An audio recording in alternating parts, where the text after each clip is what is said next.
Nos encontramos en la Cuadra de Bolívar, un lugar emblemático. Estaremos conversando con el profesor Omar Hurtado Yaprutzen, presidente de la Fundación Centro Nacional de Estudios Históricos, hablando de la historia insurgente, hablando de la historia del libertador Simón Bolívar. A propósito, ¿sabían ustedes que la granada era la fruta preferida de nuestro libertador Simón Bolívar? Es un lugar emblemático, interesantísimo. Les invito a vernos, a escucharnos por la televisora de la Fuerza Armada Nacional Bolivariana, TVFAN, y por nuestras redes sociales.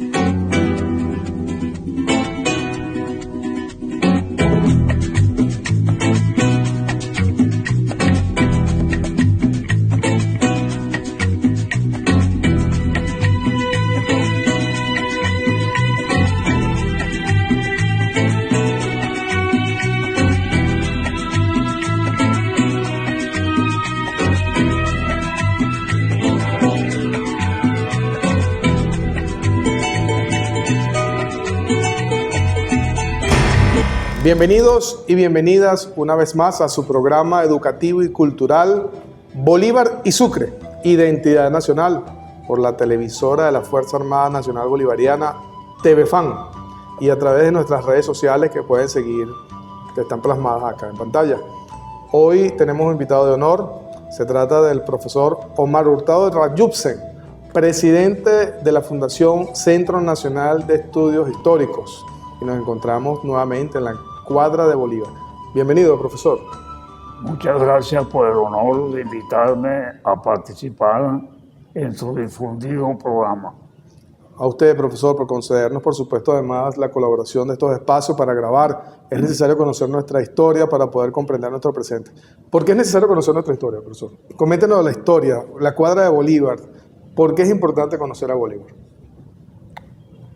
Bueno, Simón Bolívar, el libertador, está considerado por la BBC de Londres el líder más importante del siglo XIX, lo cual es un reconocimiento que tiene enorme relevancia, porque es un reconocimiento desde una nación extranjera y de una televisora con la calidad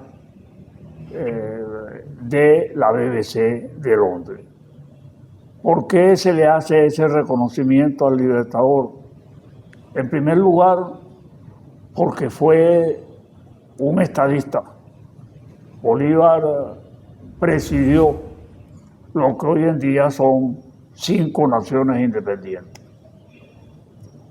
Pero las presidió porque comandó un ejército que no salió a someter, sino salió a llevar la libertad.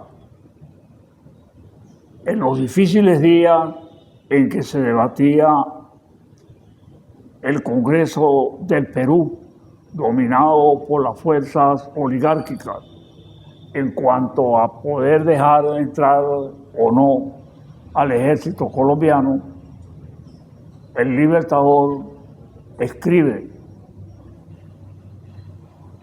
Colombia libertará al Perú y regresará a su territorio sin tomar un centímetro de la superficie del Perú. Eso mide la calidad de la gesta del libertador. El libertador participó aproximadamente en 300 batallas. Más de 70 fueron claves, como la de Boyacá, como la de Carabobo, como la de Bomboná, como la de Junín. Y en esas batallas, muchas veces, el libertador por su ímpetu personal, estuvo a punto de perder la vida. El Libertador escribe aproximadamente 3.000 comunicaciones entre proclamas y cartas, documentos. Y lo impresionante es que podía dictársela a varios secretarios al mismo tiempo y en distintos idiomas. Y por otro lado, el Libertador estaba convencido de la necesidad de derrotar y expulsar a lo que era para ese entonces el imperio más poderoso del mundo, de América. Por eso la batalla de Ayacucho, combinada con la toma del puerto del Callao unos 2 años después, confirma ese acerto del Libertador. Si nosotros, como estudiosos de la historia, hacemos una traslación de la actuación del Libertador en la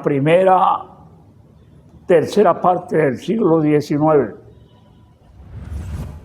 al momento actual, encontraremos que tiene plena vigencia. En ese caso, tiene validez la afirmación de un historiador francés que sostiene que quien no conoce su pasado está condenado a repetir los mismos errores. El Libertador estaba convencido, y así lo dice desde el primer escrito, extrañamente poco citado, un remitido que él publica cuando fue integrante de la misión diplomática que fue a Londres con la intención de conseguir el respaldo del Imperio Británico a la causa entonces naciente. En ese artículo, en ese remitido, que cuando sale ya el Libertador está de regreso en Caracas, después de la misión, bueno, en ese entonces era el joven Simón Bolívar, no era el Libertador. Después de su fallida misión en Gran Bretaña, por razones que dicta la política internacional, prácticamente están esbozados sus 3 grandes lineamientos que orientarán la futura actuación de Simón Bolívar. Por un lado, señala que los pueblos de América se convencerán, recuerden que estamos hablando de la América española, se convencerán de la necesidad de independizarse. En segundo lugar, establece la necesidad de expulsar a España de América para garantizar la independencia de Venezuela. Es decir, no bastaba con darle la independencia a Venezuela. Por eso, después de la batalla de Carabobo, él emprende la campaña del sur para completar la obra de independencia. El Libertador, en tercer lugar, señala en ese remitido que aparece en el Morning Chronicle la necesidad, y utilizo en los 3 casos la necesidad porque era perentorio, era obligatorio, era indispensable, de la integración de América. Y si vemos eso hoy, encontramos que Venezuela está una vez más amenazada por el imperio más poderoso del momento.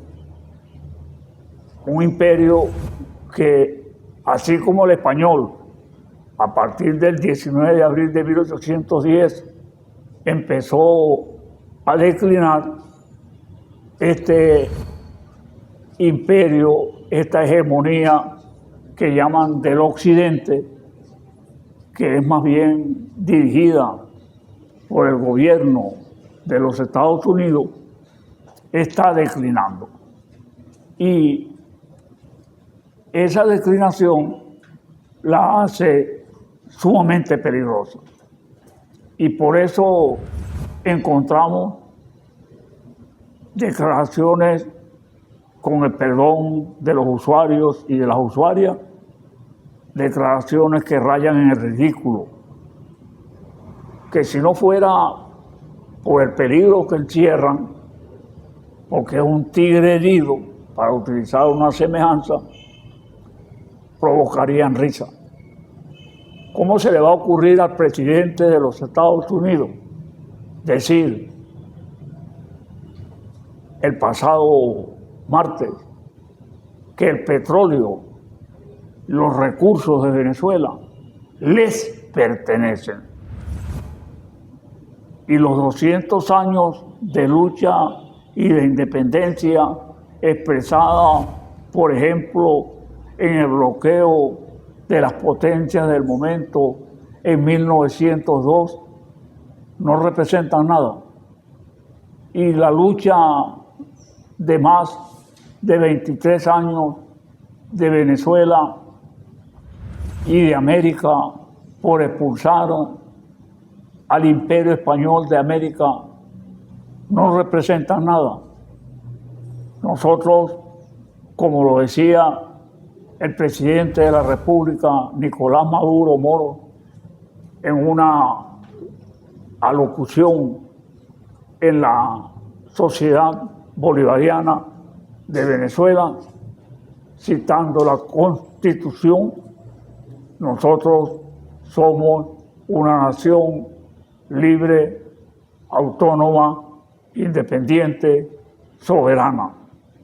Y en eso no nos va a temblar el pulso para enfrentar al más poderoso y más inhumano gobierno, régimen, imperio, que es el imperio estadounidense. Por eso nosotros citamos al Libertador en una comunicación de 1817, cuando dice: poco importa a Venezuela combatir contra el mundo si éste se empeña en ofenderla. No pocas veces se ha visto a pueblos pequeños dispuestos a ser libres derrotar a grandes imperios. Por esas razones creo que nosotros, como venezolanos, debemos sentirnos sumamente orgullosos de tener a nuestro máximo compatriota, el Libertador, entre los connacionales, entre los nacidos en esta tierra. Y como él dice en una de sus últimas comunicaciones, en Caracas vi la vida y allí deben reposar mis restos. Por eso el gesto del comandante Chávez de mandar a hacer un mausoleo especial para albergar los restos del padre de la patria es una honra para la gestión, para el pensamiento, para la acción del comandante Chávez. Muy bien, profesor. Bueno, nos encontramos entonces con el profesor Omar Hurtado Rapyutzen, presidente del Centro Nacional de Estudios Históricos. La importancia de Bolívar. Es necesario entonces resaltar que el ejército libertador, el ejército de nuestro libertador Simón Bolívar, es el único ejército que ha traspasado sus fronteras para liberar a otros pueblos. Y nuestra Constitución, en 1999, muy bien lo establece en su artículo 1. Se basa en la doctrina de Bolívar, en la doctrina bolivariana. Vamos a un corte comercial y a regresar vamos a conversar con el profesor Omar sobre el espíritu, propósito y razón del Centro Nacional de Estudios Históricos. Ya regresamos.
Continuamos con su programa educativo y cultural Bolívar y Sucre, Identidad Nacional. Hoy conversando con el profesor Omar Hurtado Rabyussin, presidente del Centro Nacional de Estudios Históricos. En el segmento anterior conversábamos sobre el artículo 1 de nuestra Carta Magna, que se basa en la doctrina bolivariana.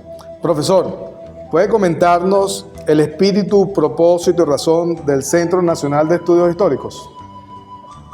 El Centro Nacional de Estudios Históricos fue creado por el comandante Hugo Chávez hace 18 años, con la finalidad esencial de investigar, enseñar, difundir la historia que no nos han contado.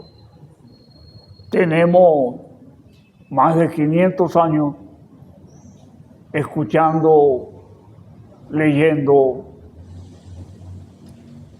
una historia que no se corresponde con los acontecimientos. Por ejemplo, se insiste en que con la llegada de Colón a las tierras que él nunca supo que era lo que había descubierto, llegó la civilización, porque llegó la cultura europea.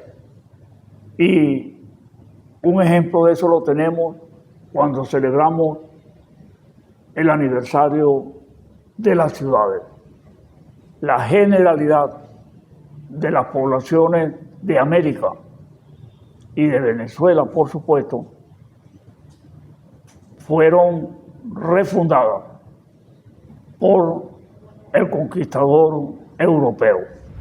España aquí, Portugal al lado, Holanda al frente, un poco más allá Francia, y los últimos en llegar al festín fueron los británicos.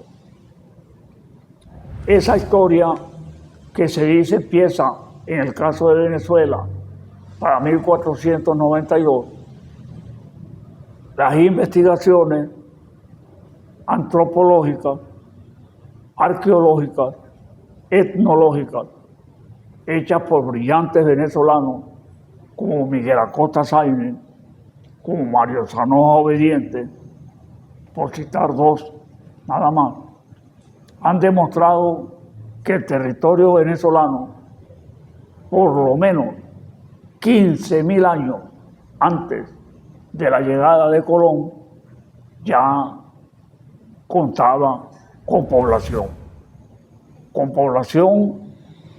aborigen, con población originaria. Una población que en un primer momento era nómada, por las características paleoclimáticas. Y posteriormente, cuando esas características mejoraron, por ejemplo, cesó la glaciación, por ejemplo, los mares tomaron de manera general en la conformación que tienen actualmente, igual nuestros ríos, nuestros lagos. Entonces la población se hizo sedentaria. Y los antropólogos hablan de que ese sedentarismo empezó por domesticar las plantas. Plantas como la yuca, plantas como el maíz. Eso con respecto a la Venezuela previa a la llegada de los españoles.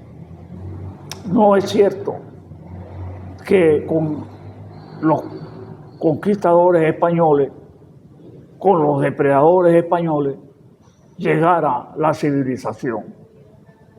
Por ejemplo, Hernán Cortés encontró en Tenochtitlán una ciudad mucho más grande que cualquiera de las europeas de su época. Una ciudad, por ejemplo, con un sistema de aguas blancas y aguas servidas que no contaban, con el que no contaba ninguna de las ciudades europeas. Además de eso, encontró unas ciudades planificadas. Pero no solamente en Tenochtitlán o en los grandes centros poblados de los incas, como por ejemplo el Cusco, sino también en Venezuela. En Venezuela, los aborígenes, por ejemplo, en el Bajo Llano, que termina de sufrir la época de las grandes inundaciones, se han encontrado restos de que los habitantes de estas planicies tenían sistemas de control de inundaciones. Se han encontrado testimonios, por ejemplo, en el centro de Caracas, donde está la actual Escuela Superior de Música, de poblaciones que desarrollaban la cerámica a un nivel bastante avanzado. Y en los Andes, todavía hoy, se conservan las técnicas que manejaban los timotocuicas. Por ejemplo, el cultivo en terrazas para eliminar o controlar la erosión, así como los silos subterráneos.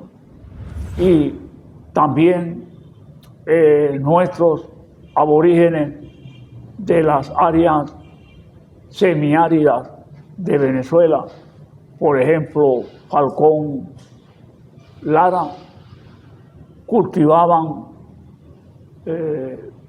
plantas que hoy en día están siendo el soporte de una industria naciente que es el procesamiento del agave cocuy para exportar de una altísima calidad. Nosotros entonces debemos decir que el Centro Nacional de Estudios Históricos fue creado por el comandante Chávez y posteriormente nació como Centro Nacional de Historia. Más adelante se le incorpora la capacidad educativa y actualmente tenemos estudios de pregrado, de posgrado, a nivel de maestría, a nivel de doctorado, que se ofrecen en nuestros centros académicos. El Centro Nacional de Estudios Históricos, por ejemplo, nos propone también una visión distinta de la Guerra Nacional de Independencia. Se señala, por ejemplo, la presencia de los invisibilizados y de las invisibilizadas. Hemos rescatado el testimonio, los documentos sobre la vida de muchas mujeres que participaron activamente en la Guerra Nacional de Independencia. Asimismo, pedimos que se ubique la responsabilidad y la participación de los pueblos descendientes de los habitantes originarios del continente, que tuvieron una importante participación, así como la participación de los afrodescendientes, que constituyeron un contingente importante en la lucha por obtener la independencia. Pero además de eso, el Centro Nacional de Estudios Históricos ha incorporado una visión distinta de la historia contemporánea. Por ejemplo, la revisión de la situación vivida por Venezuela hace 123 años con el bloqueo de las grandes potencias y valorizando la figura de los que participaron allí, como por ejemplo el presidente Cipriano Castro.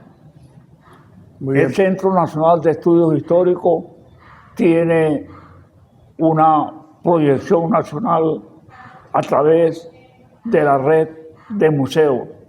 Controlamos museísticamente la casa natal de Simón Bolívar, el Museo Bolivariano, la Casa de la Historia Insurgente, el Complejo Cultural Casa Bicentenario, la Cuadra Bolívar, la Casa Ingenio y el Museo de la Caña de Azúcar en San Mateo, la casa natal de Ezequiel Zamora en Cuba, el Museo Antropológico de Quibor. Es decir, nosotros tenemos una presencia significativa a través de los museos que son puntos de relevante interés para la educación de nuestros jóvenes.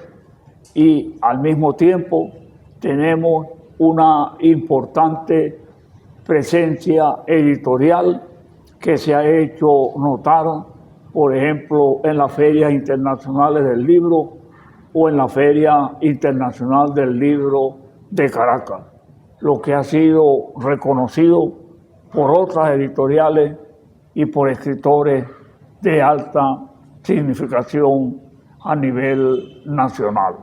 De manera que el Centro Nacional de Estudios Históricos, fundado por el presidente Chávez, repetimos, hace 18 años, y reactualizado desde el punto de vista de sus finalidades y sus funciones específicas por el presidente Nicolás Maduro, tiene presencia significativa a nivel nacional a través de 3 áreas sustantivas: el área de formación y política universitaria, el área de memoria y política editorial y el área de investigación.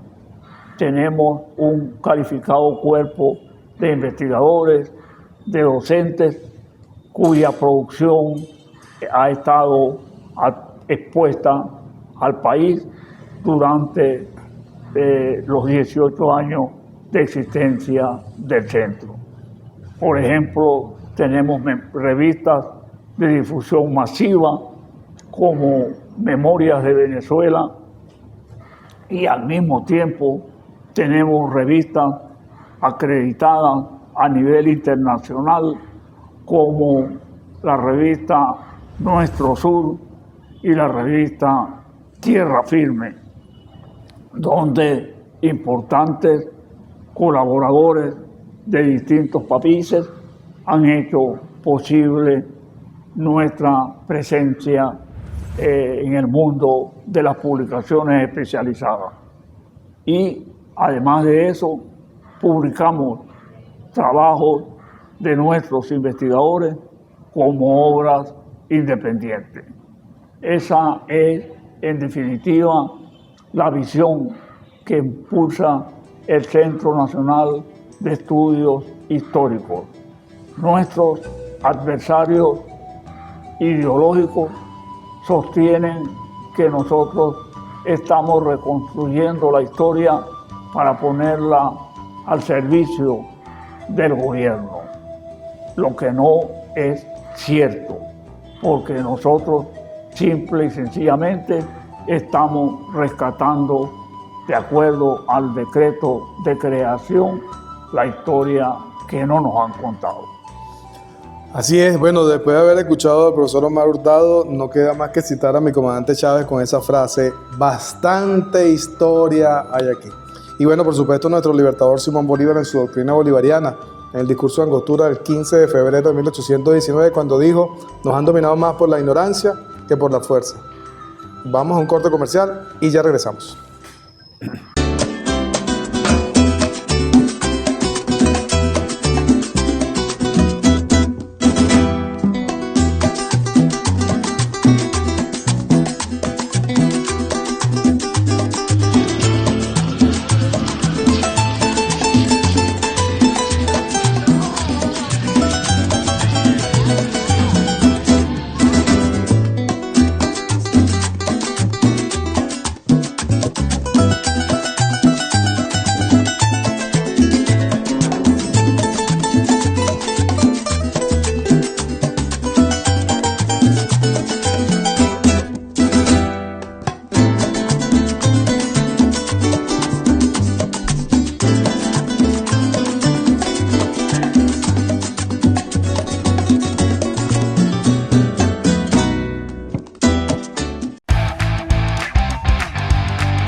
Bueno, continuamos conversando con el profesor Omar Hurtado Ratjusen, presidente de la Fundación Centro Nacional de Estudios Históricos. Hablamos de historia entonces, historia insurgente, la otra parte de la historia que no se ha contado. Es necesario conocer nuestra historia para poder comprender nuestro presente, pero además ir a las fuentes principales. Y por eso nos encontramos hoy acá desde la cuadra de Bolívar. Profesor, en el segmento anterior nos comentó sobre todos esos museos del cual cuenta el Centro Nacional de Estudios Históricos. ¿Puede ser un poco más detallito con cada uno de los museos y por supuesto invitar a nuestra audiencia a visitar estos lugares tan hermosos, con tanta energía y que es fundamental que nuestro pueblo lo conozca? La red de museos que controla el Centro Nacional de Estudios Históricos es uno de nuestros aspectos más fuertes, porque está destinado a la educación. Son visitados por estudiantes de todos los estratos, por investigadores y por calificados autores venezolanos. Podemos identificar los aspectos fundamentales de algunos de ellos. Por ejemplo, la casa natal de Simón Bolívar, que dentro de la historia que nos han contado, la señalan como la casa del Libertador. Realmente allí no nació el Libertador. Allí nació un niño llamado Simón José Antonio de la Santísima Trinidad Bolívar y Palacio. A pesar de que se han tejido eh, leyendas acerca de su posible nacimiento en otras localidades, sabemos que el estado de las vías de comunicación de la época en la que él nació, meses de cruda temporada de lluvias, más llamada invierno, no hacían posible que él se naciera en ninguna de esas localidades y luego fuera trasladado a Caracas con aproximadamente 7 días de nacido cuando fue bautizado en la catedral. La casa natal de Simón Bolívar, situada a unos 400 pasos tal vez de la cuadra de la Plaza Mayor, hoy en día Plaza Bolívar, pero ha tenido distintas denominaciones, tiene una extraordinario valor, sobre todo por los óleos que allí se encuentran y que fueron mandados a hacer expresamente y son obras del gran pintor Tito Salas. Nosotros de repente podemos discrepar de algunas de las interpretaciones que puedan dársele a esas obras, pero representan un momento, un hito en la historia nacional.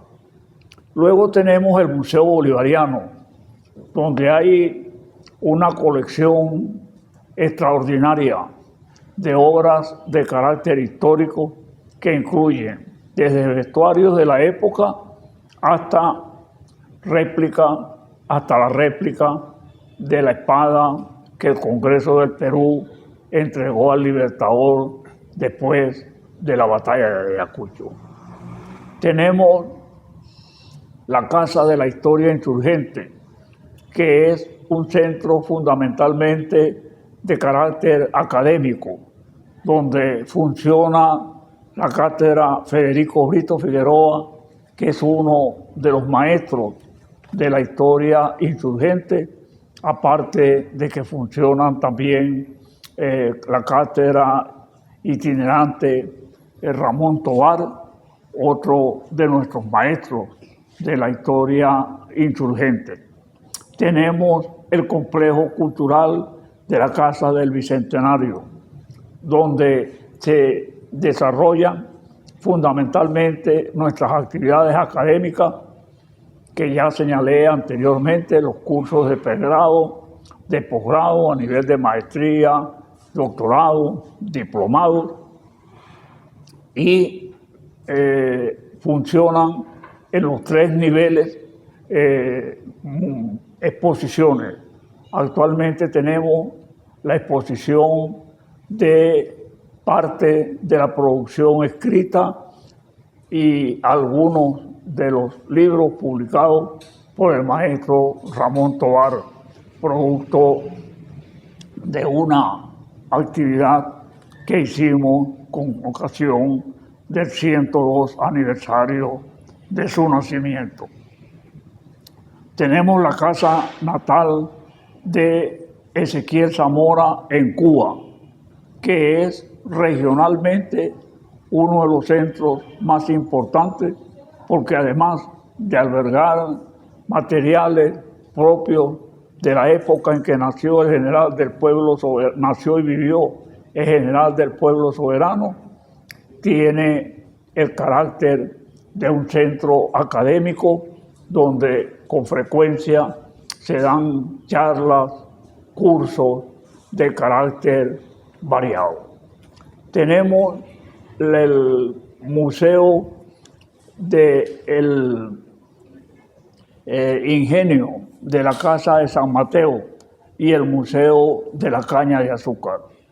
El Museo del Ingenio de San Mateo, por supuesto, tiene un enorme valor histórico expresado en la importancia que tuvo durante la Guerra Nacional de Independencia, y el Museo de la Caña de Azúcar, que es por supuesto uno de los elementos más importantes de la Venezuela agrícola, que debemos decir ocupa toda la historia nacional hasta hace 100 años, cuando empezó la dependencia del petróleo. Tenemos el Museo Antropológico de Quíbor, que termina de cumplir 60 años y está adscrito al Centro Nacional de Estudios Históricos, y es, desde el punto de vista arqueológico, un material, un museo sumamente importante, dirigido y operado por profesionales de la antropología, de la etnografía, de la etnología, y que es usualmente centro de atención de los estudiantes de la región centro-occidental, fundamentalmente de los aledaños de Quíbor y el área anexa del estado Lara y Falcón. Esa es, digamos, una de nuestras áreas fundamentales. Muy bien. La profesor. otra es la de las publicaciones. Nosotros tenemos 3 revistas fundamentales. La revista Memorias de Venezuela, que es una revista de difusión, en la cual nuestros investigadores escriben artículos sobre asuntos de interés de una brevedad de 2, 3 páginas, es decir, 4 o 5 mil caracteres, suficientemente ilustrada, y que últimamente ha estado dedicada a la confrontación que inicialmente tocábamos del bolivarianismo contra el monroísmo, y a las campañas del sur y a la creación del Estado de Bolivia. Tenemos la revista arbitrada Tierra Firme, que es una publicación que ya va por su número 122 y que es el producto del esfuerzo de 3 precursores de la historia regional y local, que forma parte de la historia insurgente, de esa historia que no nos han contado, porque hemos estudiado una historia hecha desde el centro y al servicio de una clase, de una élite gobernante. Y tenemos los 3 precursores de esta historia regional y local, son Arístides Medina Rubio, Carlos Viso Carpintero y Pedro Calzadilla Álvarez. Ellos son los impulsores iniciales de esta revista Tierra Firme, que ahora maneja el Centro Nacional de Estudios Históricos. Además, tenemos la revista Nuestro Sur, que es una revista también de carácter internacional, igual que Tierra Firme, la cual sus números salen producto de convocatorias internacionales que se hacen, y los últimos 2 números han estado dedicados a la campaña del sur y a la creación del Estado de Bolívar, de la República de Bolívar, que fue como se llamó inicialmente el actual Estado Plurinacional de Bolivia. Aparte de eso, de esas revistas, nosotros publicamos libros producto del trabajo de nuestros investigadores. Por ejemplo, publicamos un trabajo extraordinario de Jerónimo Pérez Rescanieri como homenaje póstumo a este gran investigador que ya no nos acompaña en este plano, que se llama el Esequibo, una vía de dominio, una vía para la consolidación del dominio de los Estados Unidos de América sobre el continente. Hemos publicado trabajos como Bolívar visto desde el siglo XXI. Hemos publicado trabajos como el libro de la carta del rector del Colegio de la Catunga, que es una obra que rescata cartas inéditas del maestro Simón Rodríguez. En definitiva, nosotros tenemos un inventario bastante interesante en cuanto a publicaciones que son nutridas por nuestros investigadores y por algunos investigadores internacionales de otros países, Colombia, México, Argentina, Ecuador, Perú, que han atendido a nuestra convocatoria y que son orgullo del Centro Nacional de Estudios Históricos. Muy bien, profesor. Bueno, nos queda entonces decir que desde el Centro Nacional de Estudios Históricos estamos reconstruyendo la historia, hablando de la historia insurgente, de la historia que no se ha contado y que nuestros historiadores están construyendo nuevamente. Y aquí están, como les mostré hace unos minutos, la revista Memoria. Habla justamente de hace 200 años, Estados Unidos declaró la base de la doctrina Monroe, 1823-2023. Este es el número 82, pero hay otros números significativos. Y esto me hace recordar esa carta del libertador Simón Bolívar al coronel Campbell en 1829, cuando dice: los Estados Unidos de Norteamérica parecen destinados por la providencia de plagar de hambre y miseria a la América toda en nombre de la libertad. Es necesario conocer nuestra historia. Es necesario investigar, además, como fuentes principales, el Centro Nacional de Históricos, justamente presidido por el doctor Omar Hurtado, tiene esa gran tarea con un equipo multidisciplinario, pero además de manera epistemológica, de manera científica. Se está construyendo con las revistas arbitradas como lo plantea. Aquí también tenemos la primera jornada de investigación, Ramón Adolfo Tovar López. Y bueno, es una invitación además a todos esos investigadores que se sumen, ¿no? La historia contada por sus protagonistas también, ¿no? La historia que es la tuya, que es la mía, que es la de todos nosotros. Bien, de esta manera hemos llegado al final de su programa Bolívar y Sucre, Identidad Nacional. Y recordemos que unidos somos más. Como decía mi comandante Chávez, unidad, lucha, batalla y victoria. Y nuestro libertador, en la unión está la fuerza. Éxito y bendiciones.